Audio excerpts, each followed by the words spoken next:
सभी का स्वागत है आपका अपना YouTube चैनल मैथ क्लासेस में। आज हम लोग कक्षा 12वीं के अध्याय 1 जीवों में जन्म यानी कि रिप्रोडक्शन इन ऑर्गेनिज्म पढ़ेंगे, जिसमें आपके पिछले भाग में परागकण के बारे में बताया जा चुका है। हम आज जानेंगे कि जो परिपक्व परागकण होता है वो आखिर कितने भागों में बटा होता है और कोशिका कितने भाग में बटी होती है। तो देखिए, जो परिपक्व परागण होता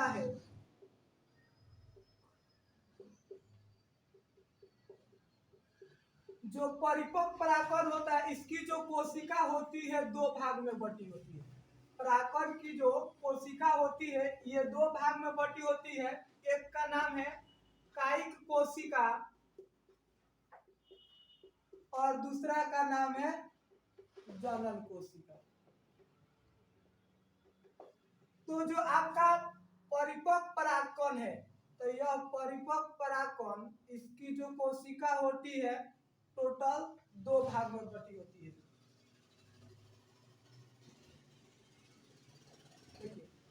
कोशिका जो है इसमें दो कोशिका होती है, एक कोशिका होती है बड़ी और एक कोशिका होती है छोटी। तो इस बड़ी वाली कोशिका को कहते हैं कायिक कोशिका, ये छोटी वाली कोशिका कहते हैं जनन कोशिका।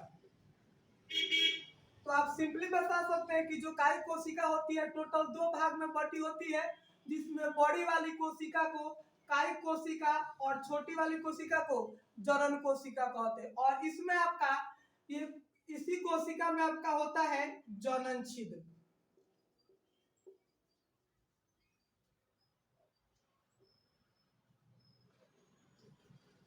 तो देखिए, अगर इसको लिखना चाहेंगे परिभाषा तो कैसे होगा।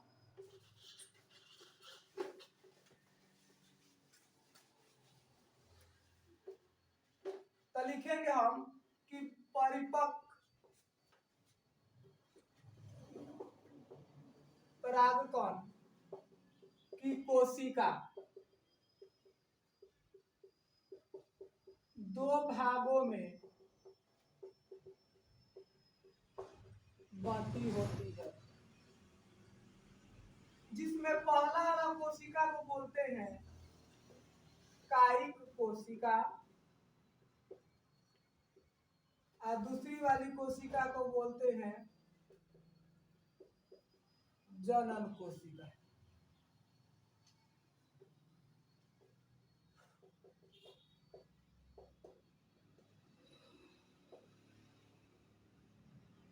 देखिए, कायिक कोशिका होगी तो हम लिखेंगे कि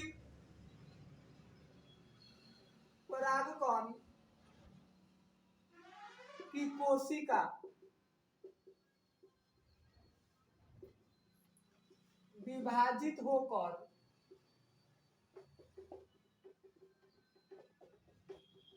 दो कोशिकाओं में बंट जाती है,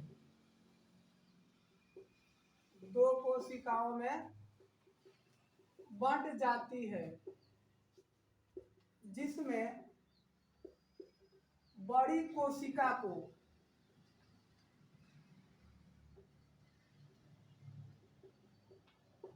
कायिक कोशिका कहा जाता है और इसमें प्रचुर मात्रा में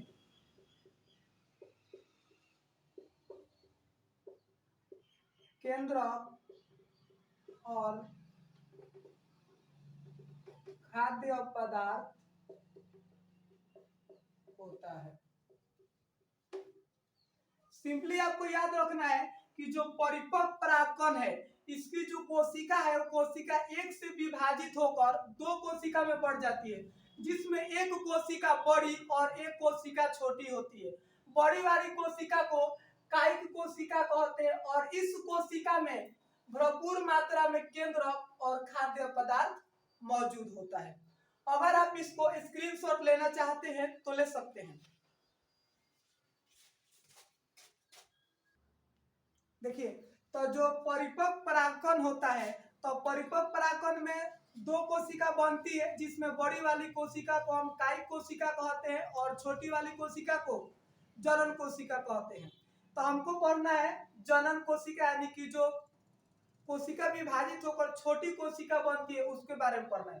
तो हम बोल सकते हैं इसको कि परिपक्व परागकण की कोशिका विभाजित होकर दो भागों में बट जाती है, जिसमें छोटी वाली कोशिका को कायिक कोशिका कहा जाता है, जिसमें जीव द्रव में क्या होती है, वह तैरते रहती है।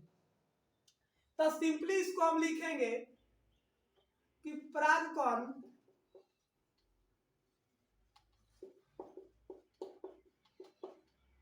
की कोशिका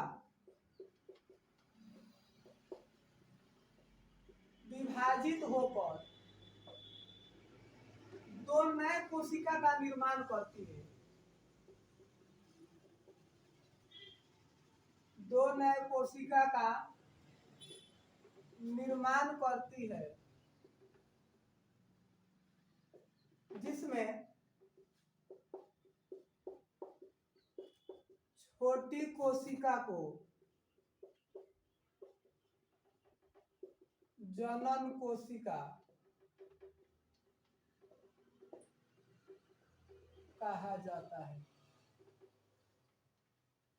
तो ये था हमारा जनन कोशिका, यानी कि जो परागकण है वह कोशिका विभाजित होकर दो नए कोशिका का निर्माण करती है, जिसमें बड़ी वाली कोशिका को कायिक कोशिका तथा छोटी वाली कोशिका को जनन कोशिका कहा जाता है।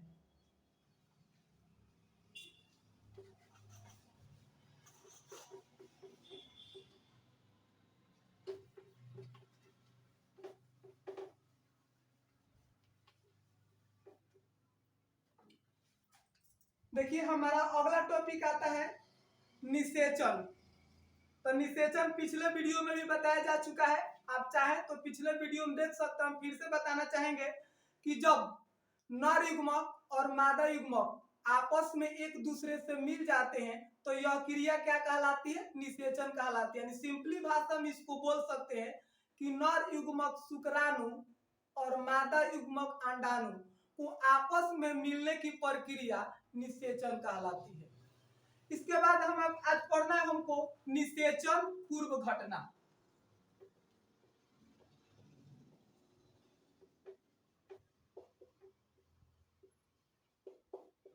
तो देखिए, तो आप लोग तो समझ गए निषेचन क्या होता है। इसके बाद आता है आपका निषेचन पूर्व घटना। तो निषेचन का मतलब क्या, यानी अंडाणु और शुक्राणु का मिलना। पूर्व के मतलब पहले, यानी कि अंडाणु और शुक्राणु के मिलने से जो पहले वाली घटना है उसी को कहते हैं निषेचन पूर्व घटना। तो देखिए निषेचन पूर्व घटना में दो चीज होता है, एक होता है युग्मक जनन, युग्मक जनन, और एक होता है युग्मक स्थानांतरण। देखिए अगर किसी भी शब्द, यानी किसी भी शब्द के बाद अगर जनन शब्द लगा है तो यहां समझिए कि कुछ ना कुछ चीज का निर्माण हो रहा है। यहाँ पे यानी कि जनन शब्द किसके पहले लगा है, युग्मक के पहले लगा है। इसका मतलब ये हुआ इसमें क्या हो रहा है, युग्मकों का निर्माण हो रहा है। तो युग्मक जनन में क्या होता है, यानी कि पुरुष के वृषण में शुक्राणु का निर्माण होता है और मादा के अंडाशय में अंडाणु का निर्माण होता है। आप सिंपली भाषा में बोल सकते हैं कि पुरुष के वृषण में शुक्राणु का निर्माण होना तथा मादा के अंडाशय में अंडाणु के निर्माण होने की प्रक्रिया युग्मक जनन कहलाती है। यानी कि मेल में शुक्राणु और फीमेल में अंडाणु जो बनने की प्रोसेस है, इसी प्रोसेस को कहते हैं युग्मक जनन। अब देखिए आता है आपका युग्मक स्थानांतरण। तो युग्मक मतलब अंडाणु और शुक्राणु, स्थानांतरण का मतलब गति करते हुए एक जगह से दूसरे जगह पहुंच जाना। तो युग्मक स्थानांतरण में क्या होता है कि जो मादा के अंडाशय में अंडाणु बना रहता है वह अंडाशय से निकलकर फैलोपियन ट्यूब में चला जाता है, यानी कि अंडवाहिनी में चला जाता है। और पुरुष के वृषण में जो शुक्राणु बना रहता है वह शुक्राणु पेनिस के माध्यम से माता के योनि में चला जाता है और ये दोनों आपस में गति करते हुए क्या हो जाते हैं, मिल जाते हैं। तो युग्मक स्थानांतरण में क्या होता है कि अंडाशय से क्या होता है, अंडाणु निकलकर फैलोपियन ट्यूब में जाता है और पुरुष के पेनिस से जो निकला हुआ शुक्राणु है वो भी गर्भाशय द्वारा होते हुए चला जाता है आपके फैलोपियन ट्यूब में।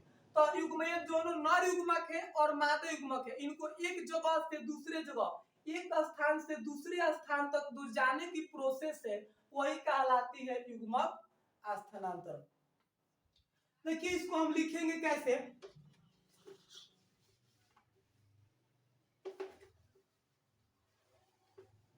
तो सबसे पहले लिखेंगे हम निषेचन पूर्व घटना। तो हम लिखेंगे निषेचन से पहले, निषेचन से पहले होने वाले सभी परिवर्तन को, सभी परिवर्तन को निषेचन पूर्व घटना कहा जाता है। यानी कि सिंपली कह सकते हैं कि निषेचन से पहले होने वाले घटना को निषेचन पूर्व घटना कहते हैं। और निषेचन से पहले मात्र दो ही घटना होती है जिसमें का आता है युग्मक जनन और दूसरा आता है युग्मक स्थानांतरण। तो देखिए युग्मक जनन होता क्या है,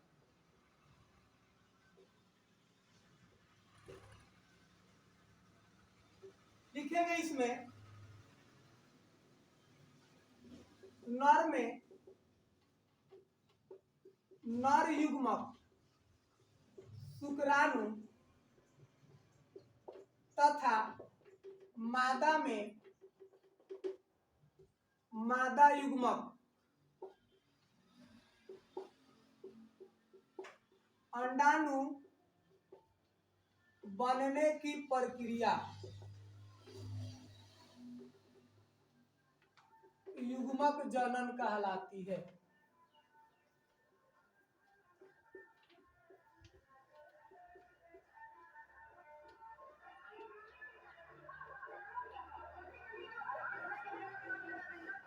आप स्क्रीनशॉट लेना चाहते हैं तो ले सकते हैं। देखिए युग्मक का स्थानांतरण, तो इसमें क्या होता है कि लिखेंगे कि इस घटना में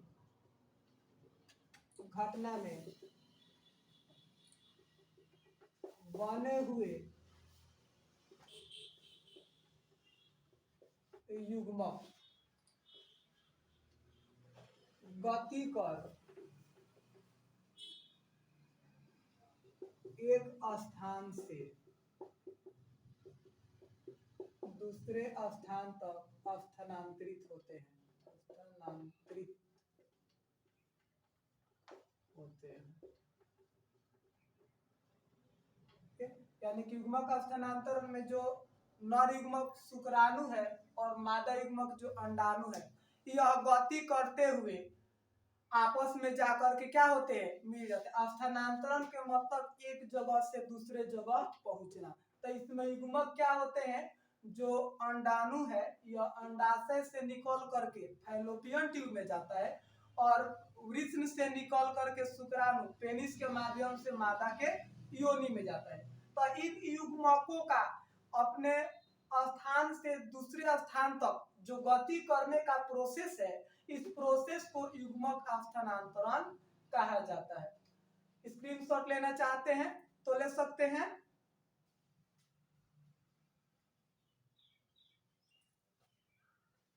देखिए इसके बाद हमारा आता है अगला टॉपिक निषेचन पश्च घटना।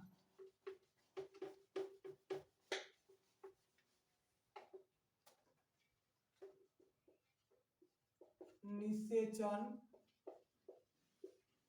पश्च घटना, देखिए निषेचन पश्च घटना क्या होता है, यानी कि निषेचन के बाद होने वाले परिवर्तन को निषेचन पश्च घटना कहते हैं। निषेचन पश्च घटना के बाद क्या होता है, यानी कि आप जो अंडाणु और शुक्राणु आपस में मिल जाते हैं तो यह तो प्रक्रिया निषेचन कहलाती है। लेकिन निषेचन के बाद क्या होता है कि अंडाणु और शुक्राणु के मिलने के कारण युग्मनज का निर्माण होता है, यानी कि जिसे इंग्लिश में जाइगोट बोला जाता है।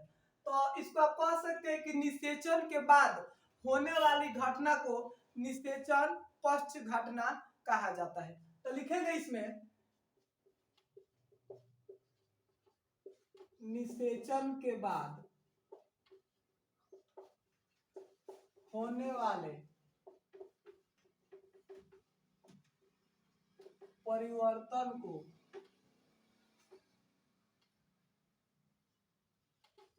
निषेचन पश्च घटना कहा जाता है। यानी निषेचन पश्च घटना में क्या होता है, यानी कि जाइगोट का निर्माण होता है, यानी युग्मनज का निर्माण होता है। तो देखिए युग्मनज का निर्माण कैसे होता है, तो जब अंडाणु और शुक्राणु आपस में मिल जाते हैं, यानी कि निषेचन की प्रोसेस जब कंप्लीट हो जाती है, तो उसके बाद क्या होता है, युग्मनज का निर्माण होता है। यानी लिखेंगे इसमें अंडाणु और शुक्राणु के मिलने से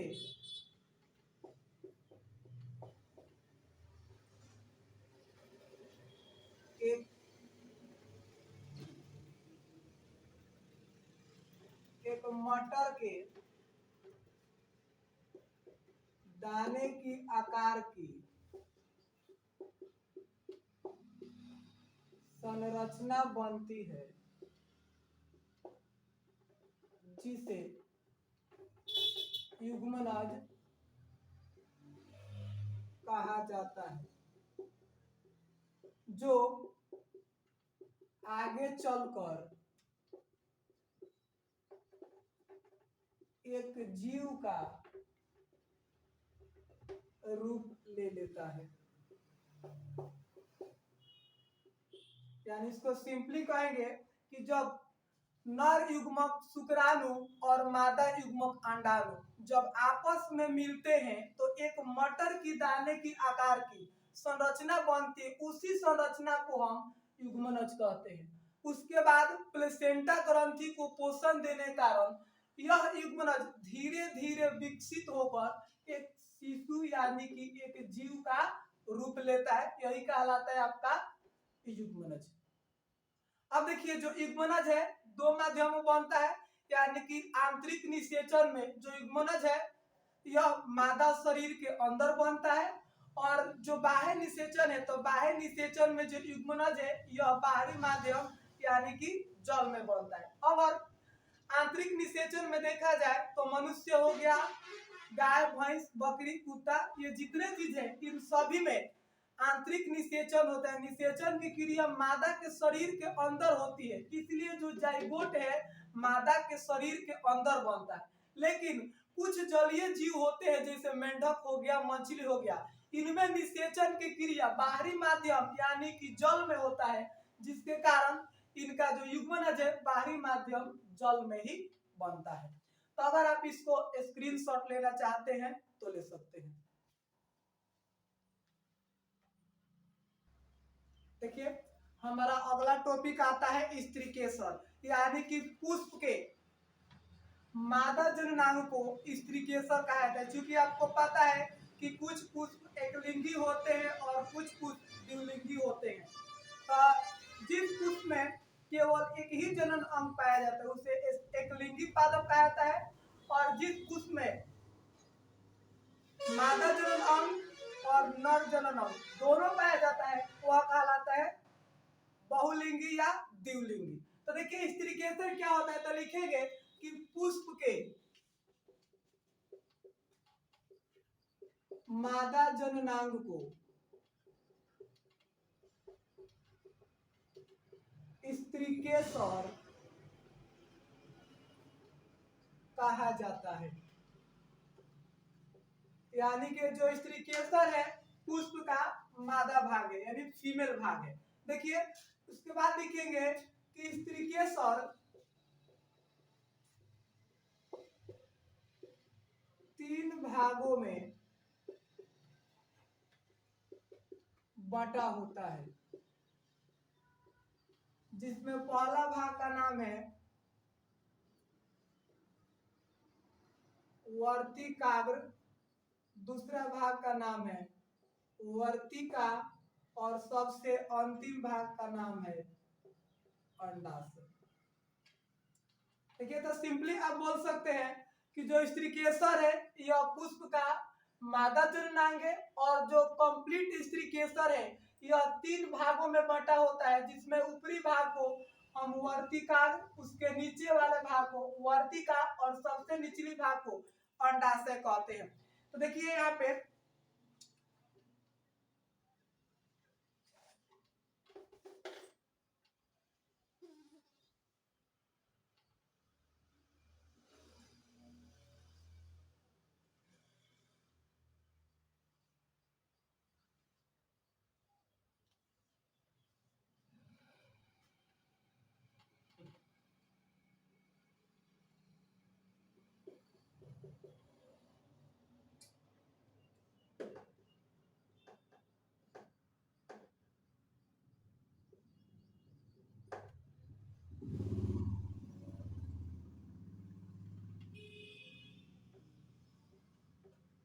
देखिए, तो जो पुष्प का मादा जननांग है वह क्या है? स्त्री केसर। तो स्त्री केसर में सबसे ऊपरी हिस्सा यानी सबसे ऊपर वाला भाग को हम कहते हैं वर्तिकाग्र, और ये बीच वाला जो डंठल नुमा संरचना है इसको कहते हैं वर्तिका, और सबसे नीचे यह उभरा हुआ जो भाग है इसको हम कहते हैं अंडाशय। देखिए, तो जो स्त्री केसर है टोटल 3 भाग में बना होता है, जिसमें सबसे ऊपरी भाग को क्या कहते हैं? वर्तिका। अब इसमें क्या होता है, यह जो वर्तिका होती है अवतरण मंच का काम करती है। अवतरण मंच का मतलब ये जो परागकण होंगे इस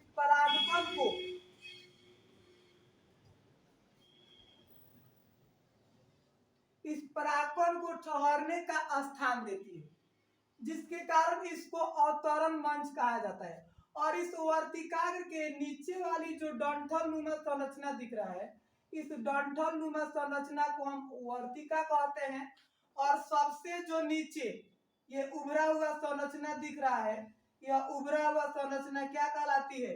अंडाशय कहलाती है।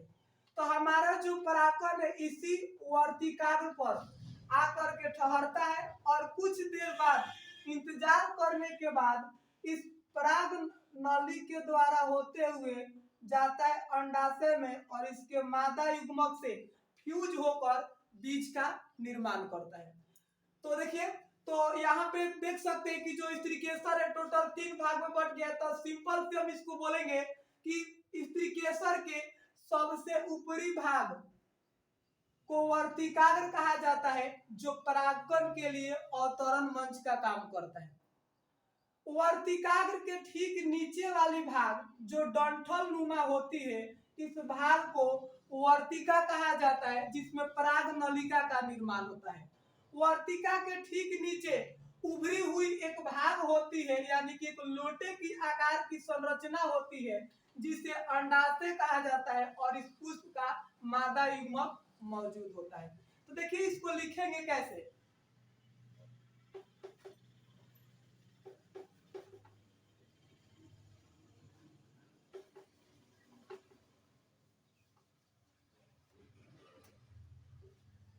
तो हमारा पहला भाग आता है वर्तिकाग्र। तो लिखेंगे स्त्री केसर के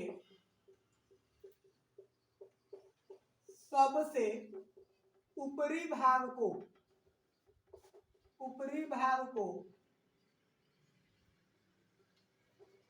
वर्तिकाग्र कहा जाता है,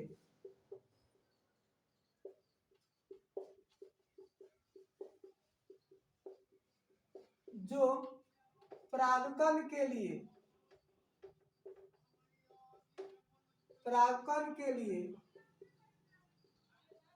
अवतरण मंच का कार्य करता है।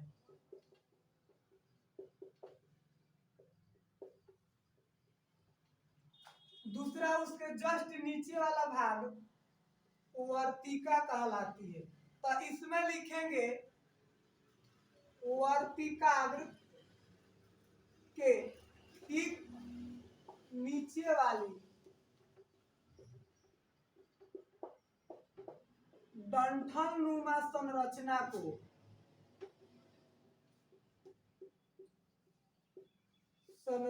को वर्तिका कहा जाता है। सबसे निचली भाग जो आती है वो होती है अंडाशय यानी कि ओवरी। तो लिखेंगे कि स्त्रीकेसर में वर्तिका के नीचे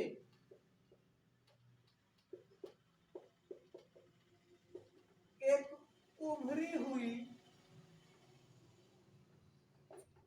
लोटे की समान संरचना होती है,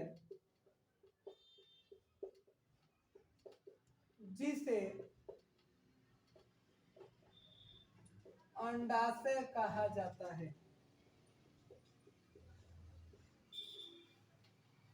तो ये थी हमारी स्त्रीकेसर के तीनों भाग यानी कि वर्तिका, वर्तिकाग्र, वर्तिका और अंडाशय। तो आप समझ गए कि जो स्त्रीकेसर होता है पुष्प का मादा जनन अंग होता है और ये जनन अंग टोटल 3 भागों में बटा होता है, जिसमें सबसे ऊपरी भाग को वर्तिकाग्र कहा जाता है जो परागकण के लिए अवतरण मंच का कार्य करती है। उसके जस्ट नीचे वाला भाग को वर्तिकाग्र कहा जाता है। तो यह क्या होती है कि वर्तिकाग्र के ठीक नीचे एक डंठल नुमा संरचना होती है जिसे वर्तिका कहा जाता है। स्त्रीकेसर में वर्तिका के ठीक नीचे यानी कि सबसे नीचे एक उभरी हुई लोटे की समान की संरचना होती है जिसे अंडाशय कहा जाता है। अगर यह वीडियो आपको अच्छा लगा हो तो ज्यादा से ज्यादा शेयर करें, लाइक करें और मेरे चैनल को सब्सक्राइब करना ना भूलें। मिलते हैं अगले वीडियो में, तब तक के लिए जय हिंद।